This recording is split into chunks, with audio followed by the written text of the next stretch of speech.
দেশি লতিটা খেতে আমরা কম বেশি সবাই পছন্দ করি, তাই না? কিন্তু এই লতিটা পরিষ্কার করা অনেক কঠিন একটা কাজ। এটা যে আপুরা রান্না করেন বা লতি পরিষ্কার করে থাকেন তারাই জানেন একমাত্র।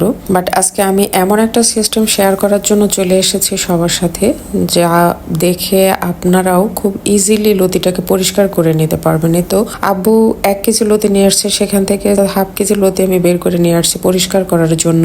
এই তো এটাকে মোটামুটি 15-20 মিনিট ফার্স্ট পানিতে ভিজিয়ে রাখতে হবে। তো তারপরে আমরা হাঁড়ি বা থালা বাসন পরিষ্কার করার যে জালিগুলা, নেট জালি, এই জালিটা নিয়ে নিয়েছি। তারপরে তো এভাবে লতির আগাটা এক হাত দিয়ে ধরে একদম আগা থেকে উল্টো দিক থেকে আর কি এটা ক্লিন করতে হবে, যে কারণে আমি একটু ক্লিয়ার করে নিচ্ছি যে আগাতে ধরে তারপরে এভাবে টেনে টেনে নিচের দিকে নিয়ে আসলে খুব সুন্দরভাবে এটা পরিষ্কার হয়ে যাবে।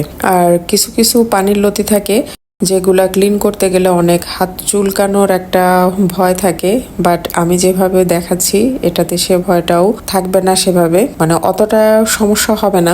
এই তো দেখেন কত ইজিলি পরিষ্কার হয়ে যাচ্ছে সুন্দরভাবে। এভাবে জাস্ট টেনে নিলেই সুন্দরভাবে সবগুলো লতি পরিষ্কার হয়ে যাবে। আর এই তো এই হাফ কেজি লতি আমি মোটামুটি 10 মিনিটের মধ্যে এগুলো ক্লিন করে নিয়েছি এবং কেটে নিয়ে সুন্দরভাবে আম্মুকে রান্নার জন্য রেডি করে দিয়েছি। সব আপুরা লতি ক্লিন করার ভয়তে বা লতি ক্লিন করার ঝামেলার কারণে লতি খেতে পারছেন না।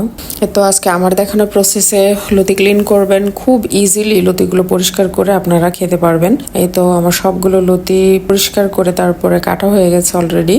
আর বিলাতি লতির যে দেশি যে লতিগুলো, এই লতিগুলো শুটকি দিয়ে হোক বা যে কোনো মাছ দিয়ে রান্না হোক বা এমনিতে ভাজি করলেও কিন্তু খেতে অনেক টেস্ট লাগে। আজকের ভিডিও এ পর্যন্ত, কথা হবে আগামী কোনো ভিডিওতে। সে পর্যন্ত ভালো থাকবেন সবাই, আল্লাহ হাফেজ।